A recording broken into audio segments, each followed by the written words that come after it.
ISO 12800. For most photographers, this number screams disaster. Noise, grain, ruined image. But in wildlife photography, when light is scarce and the moment is fleeting, this might just the magic number you need. Today, I'm going to show you why, when and how to use ISO 12800 and why it's not as scarce as you might think. Hi, I'm Mario Kilian and welcome back to another video.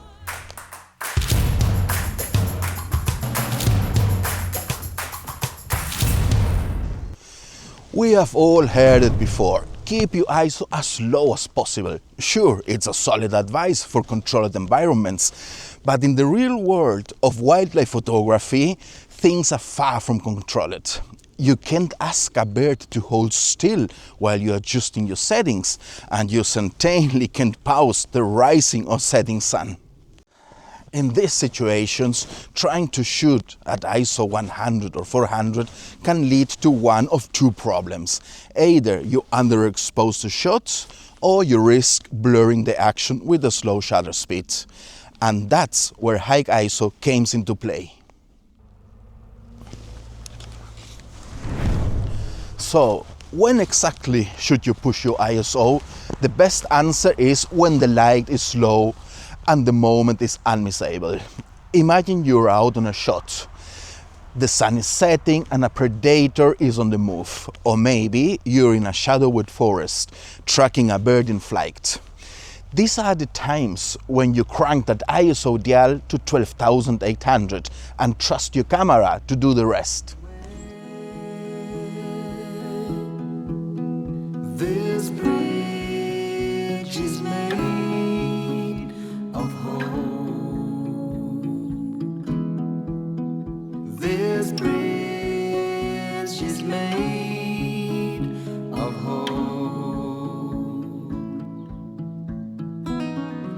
In this world of hunger, war, and strife,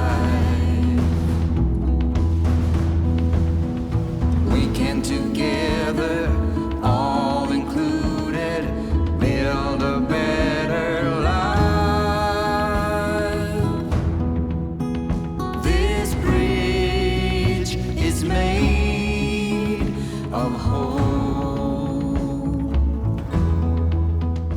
Remember, it's always better to have a shoot with some noise than no shoot at all. Alright, let's talk about what actually is happening when you shoot at ISO 12800. In digital cameras, the sensor replaces the film, and it's made up of millions of tiny photodiodes that capture light and turn it into electrical signals. When you adjust the ISO, you are really modifying the electronic gain of the sensor, amplifying the signal that these photodiodes generate. At low ISO, the signal is amplified just a little, resulting in a cleaner image, but requiring more light. At high ISO, like 12,800, the signal is amplified more, which helps to capture images in low light, but also increases noise. The good news, modern cameras handle noise far better than they used to. In wildlife photography, essentially with fast-moving animals, a sharp image with some noise is far better than a perfectly exposed but blurry shot. Plus, there are ways to deal with the noise in post-production, which I will show you later. Let's take a real-world example.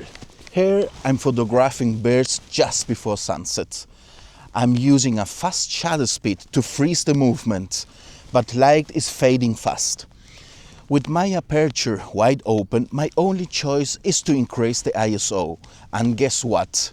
ISO 12800 is exactly what I need to keep this shot sharp and well exposed. I could sit around and wait all day.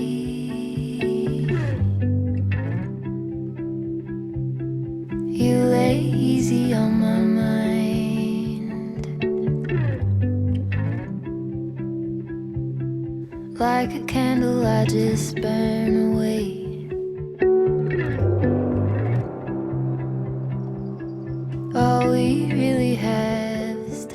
See how even at high ISO, the images are still sharp and filled with detail. The noise manageable and easily reduced in post-processing. Now let's deal with the elephant in the room, noise. High ISO introduces grain, digital grain, but that doesn't mean your images are ruined. Using software like Darktable, Topaz, Lightroom, you can effectively reduce noise without losing too much detail. Let me show you how.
The key is to find the balance between noise reduction and maintaining texture.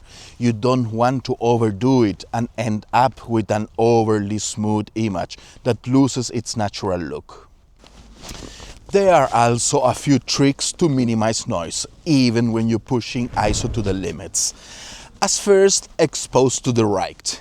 This means slightly overexposing your shoot so that you have more data to work with it in post-processing. Second, use burst mode to capture multiple frames, which increases your chance to get a sharper image. And finally, always shoot in RAW to maintain as much detail as possible and do a good post-processing edition.